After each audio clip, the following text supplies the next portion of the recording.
డబ్బు తనంతట తానే ఇంకొంత డబ్బుని సంపాదించటం ఎప్పుడైనా ఊహించుకున్నారా? వినడానికి ఏదో మ్యాజిక్లా అనిపిస్తోంది కదూ? కానీ ఇది ఊహ కాదు, ఫినాన్షియల్ ప్రపంచంలో దాగి ఉన్న ఒక అద్భుతమైన శక్తి అన్మాట. ఆ శక్తి వెనుక ఉన్న రహస్యమేంటో ఈరోజు మనం ఛేదిద్దాం.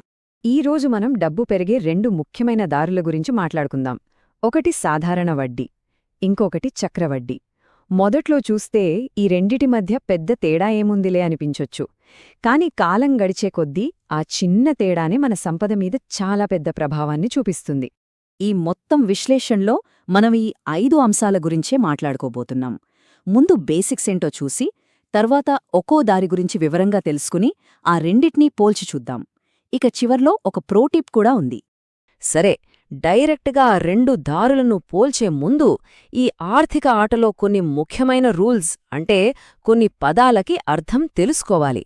వడ్డీ లెక్కించడానికి ఈ 3 పదాలే మూలస్తంభాల్లాంటివి. మొదటిది అస్సలు, అంటే ప్రిన్సిపల్. సింపుల్గా చెప్పాలంటే ఇది మనం స్టార్టింగ్లో పెట్టే డబ్బు. మన ఫైనాన్షియల్ జర్నీకి ఇదే ఫస్ట్ స్టెప్ అన్నమాట.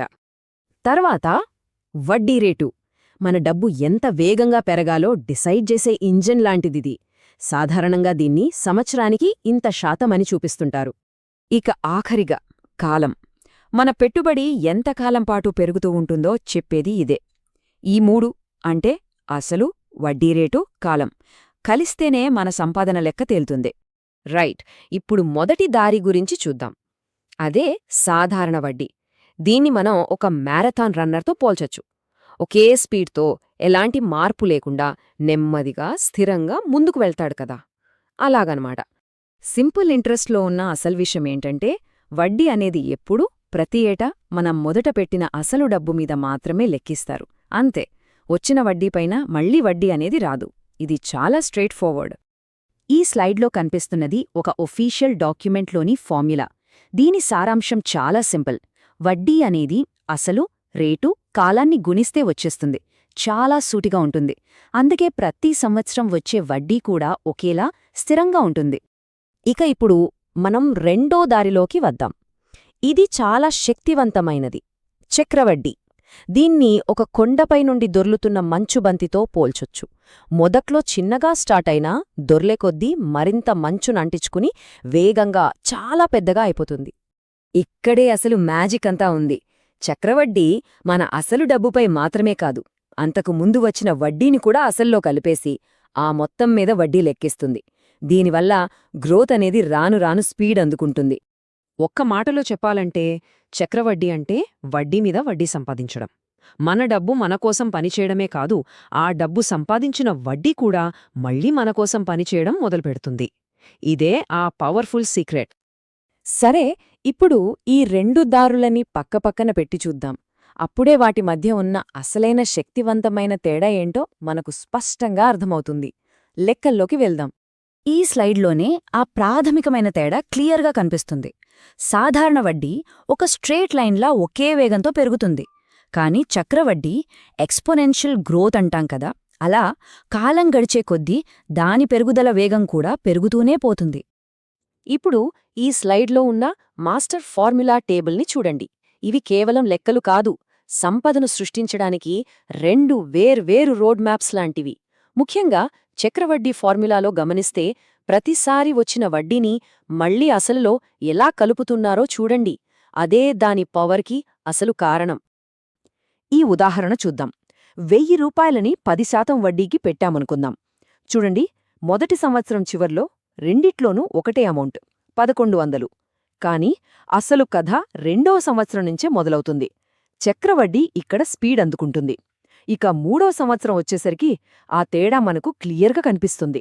సాధారణ వడ్డీలో ప్రతి ఏడాది 100 రూపాయలే వస్తుంటే, చక్రవడ్డీలో చూడండి, రెండో సంవత్సరం 110, మూడో సంవత్సరం ఏకంగా 121 రూపాయలొచ్చాయి.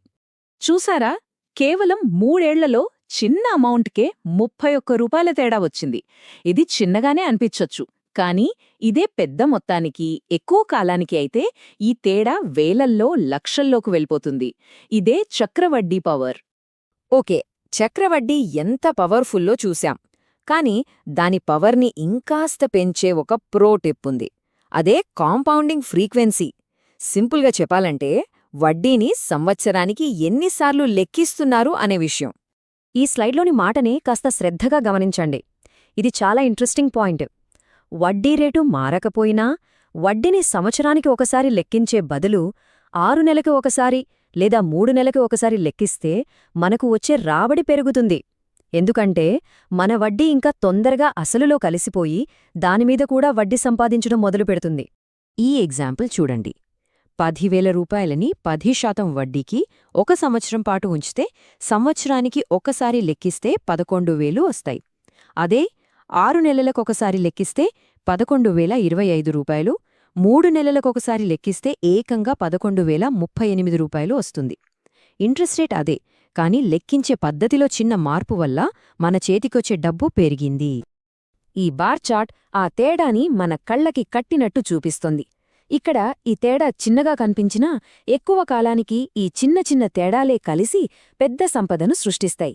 దీనివల్ల మనం నేర్చుకోవాల్సిందేంటంటే, ఇన్వెస్ట్మెంట్ జర్నీలో టైం, ఫ్రీక్వెన్సీ ఈ రెండూ మన బెస్ట్ ఫ్రెండ్స్ లాంటివి. కాబట్టి మనం డబ్బు పెరగడానికున్న 2 వేర్వేరు దారుల్ని చూశాం. ఒకటి స్థిరంగా, నెమ్మదిగా వెళ్లేదారి, మరొకటి వేగంగా, స్పీడ్ అందుకునేదారి. ఇప్పుడు ఆలోచించాల్సిన ప్రశ్న ఒక్కటే: మన పొదుపు, మన పెట్టుబడులు, మన డబ్బు ఏ దారిలో ప్రయాణిస్తోంది?